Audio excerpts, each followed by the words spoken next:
ٹھیک ہے، اس کو ہم نے چاپر میں چاپ کر لیا ہے. ٹھیک ہے، پھر اس کو ہم نے اس کو چھوٹے چھوٹے سے یہ بنا لیے ہیں درمیانے سائز کے. ٹھیک ہے. پھر اس کو ہم نے کوئلے کا دم دے دیا تھا. Great great. تو اس سے اس کی جو بہت اچھی خوشبو سی ہو جاتی ہے بالکل ہے. باربیکیو کی طرح.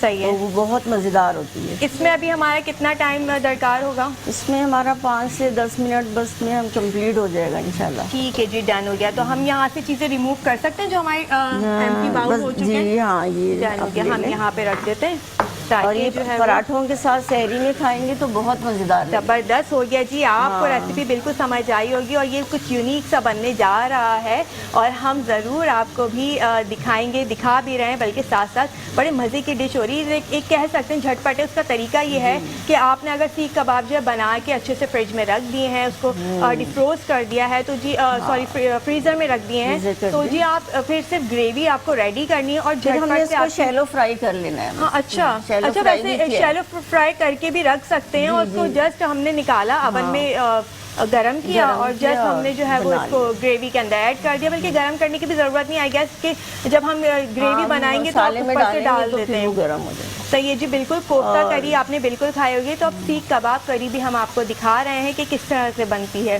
تو اب اس میں کتنا ٹائم ہے؟ ابھی ہم 5 سے 7 منٹ ہے.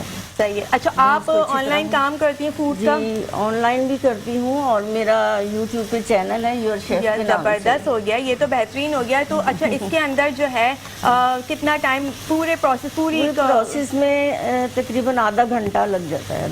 آدھا گھنٹہ لگ جاتا ہے. صحیح ہے صحیح ہے. بہترین ہو گیا. زبردست ہو گیا.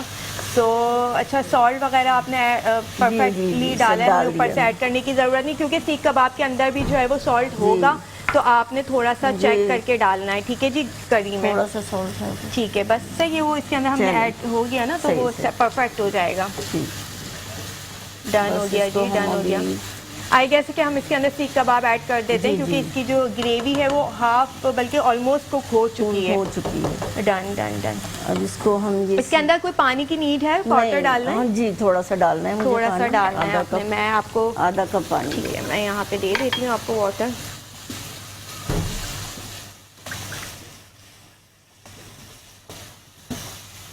ٹھیک ہے. ڈن. بہت زیادہ بھی نہیں جائے گا کیونکہ آلموسٹ ہماری جو کری ہے وہ بالکل پرفیکٹلی ریڈی ہے. ایسا ہی ہے؟ جی جی. اس کو ہم تھوڑا سلو کر دیں گے. ڈن ہو گیا.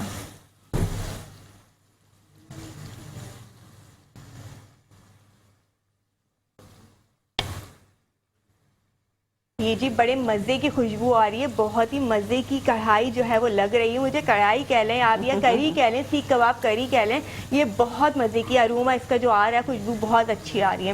اچھا اب کتنا ٹائم درکار ہوگا ہمارا؟ اس کو 3 سے 4 منٹ ہم اس کو یہ ڈالیں گے گرم مسالہ پسا ہوا. ڈن. 1 ٹی اسپون گرم مسالہ ڈال دیں گے. پسا ہوا گرم مسالہ. اور یہ کسوری میتھی ہے 1 ٹی اسپون, یہ بھی ڈال دیں گے. ڈن. اور اوپر سے پھر ہم اس کو ادرک ڈال دیں گے. ڈن. اور یہ ہری مرچ ہے تھوڑی سی. اوکے. ڈن ہو گیا. بس یہ پیاز کے سلائس آپ ڈالنا چاہیں تو تھوڑے سے. اچھا جی. پسا ہوا گرم مسالہ بالکل لاسٹ مومنٹ پہ ایڈ کرنا ہے. اس کا ریزن یہ ہے کہ وہ بہت پہلے بھی نہیں ایڈ کر سکتے کیونکہ اگر پکانا ہے تو آپ نے نارمل رکھنا ہوگا. وہ بہت زیادہ جو ہے کلر اپنا بلیک کر دیتا ہے کری کا. سو یہ خیال رکھیے گا. باقی آپ نے جو گارنشنگ کے لیے کٹی ہوئی جو ہمارے پاس ہری مرچ تھی اور جو ہمارے پاس جنجر تھا باریک کٹا ہوا, وہ آپ نے ایڈ کر دینا ہے. ہرا دھنیا اوپر سے ایڈ کر دینا ہے اور اس کے ساتھ ساتھ کسوری میتھی جو ہے وہ اوپر سے ایڈ کر کے آپ کو اس کو دم پہ رکھ دینا. ایسا ہی ہے؟ جی جی بالکل. کوئلے کا دھواں جو ہے وہ ہم نے آلریڈی دے چکے ہیں کباب. صحیح ہے صحیح ہے. ڈن ہو گیا. اس سے باربیکیو کا ایک وہ فلیور آ جائے گا. ڈن. بالکل بالکل بہترین ہو گیا یہ تو. اچھا یہ آپ مجھے یہاں پہ دے دیں تاکہ میں اسے ریموو کر دوں اور ہماری پریزنٹیشن جو ٹیبل ہے وہ پھر پریپیئر ہو جائے. ٹھیک ہے جی جی. بس یہ ہمارا ویسے بھی ریڈی ہو چکا ہے. اگر ہم فوراً اس کو جو ہے وہ نکال لیں اور یس یہ بالکل ہو گیا. یہ ہمارا جو ہے وہ پریزنٹیشن ریڈی ہو گئی ہے. سیخ کباب کری جو ہے وہ ہماری بالکل تیار ہے اور ہم اس کو پریزنٹیشن بھی دکھا دیتے ہیں ساتھ ساتھ. اچھا جی. اس کے اوپر جو ہے وہ ٹیشو بھی ڈن ہو گیا بھائی، ڈن ہو گیا. چلیں جی، یہ جو ہے وہ ہماری، اس پہ ہم گارنشنگ کے لیے ہرا دھنیا ایڈ کر دیتے ہیں. کر دیں یہاں پہ؟ جی بس یہ آپ دیکھ لیں. یہاں سے ہم ریموو کر دیتے ہیں تاکہ جو ہے وہ ہماری پیاری پیاری جو خواتین ہمیں دیکھتی ہیں وہ اچھے سے اس کو فوکس کر لیں. کیمرہ ہمارا یہاں پہ رکھ کے. ڈن. یہ سحری تیار ہے. یہ آپ کی جی جھٹپٹ سی سحری تیار ہے بالکل. اور اس کے ساتھ ساتھ آپ کا بہت شکریہ فوڈ کلب جوائن کرنے کا، فوڈ کلب آنے کا، اتنی مزیدار سی ریسیپی بنانے کا. اور اس کے ساتھ ساتھ میں تمام ان لوگوں کو جو کہ ہمیں ڈیلی بیسس پہ دیکھتے ہیں، ہمیں یاد رکھتے ہیں اور اس سحر کے ٹائم میں ہمارے ساتھ رہتے ہیں، تو بہت شکریہ آپ کا نور سحر ٹرانسمیشن کو پسند کرنے کا. ساتھ ساتھ لیتے ہیں اس چھوٹے سے بریک کے بعد آپ کو جوائن کریں گی ہماری ہوسٹ پیارے پیارے دونوں. So thank you so much. Channel کو ضرور دیکھیے گا. بالکل بالکل بالکل بالکل. آپ کے چینل کا نام کیا ہے؟ یور شیف کے نام سے. Your chef. یور شیف کے نام سے جو ہے ان کا چینل ہے، آپ ضرور وزٹ کیجیے گا، سبسکرائب کیجیے گا اور لائک بھی کیجیے گا. Thank you so very much. اللہ حافظ. نور سحر اور ناظرین کرامی کے ساتھ ساتھ میں آپ کو بتاتی چلوں کہ بریک میں ہمیں جوائن کیا ہے سید عاشر علی نے. ویلکم بیٹا، کیسے ہیں آپ؟ ٹھیک ٹھاک.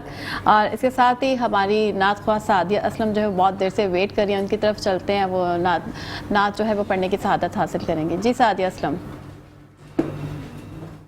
صلی علی نبینا، صلی علی نبینا، صلی علی محمد، صلی علی شفیعنا، صلی علی شفیعنا، صلی علی محمد.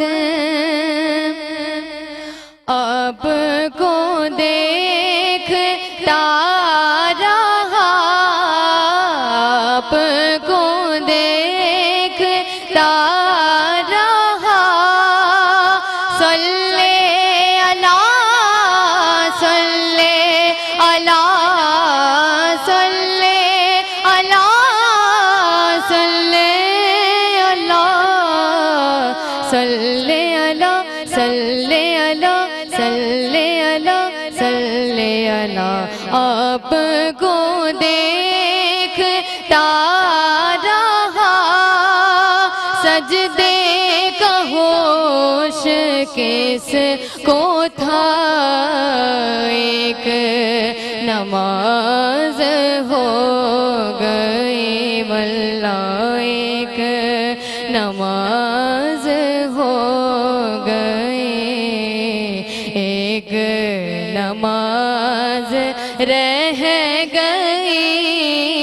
صلی علی نبینا، صلی علی نبینا، صلی علی محمد.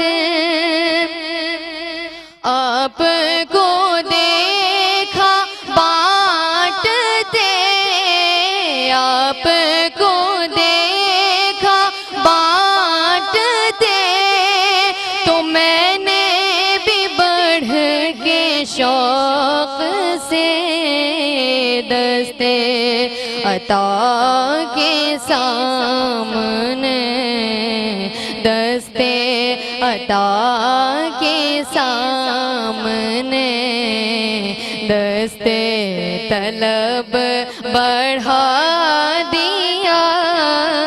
صلی علی نبینا، صلی علی نبینا، صلی علی محمد.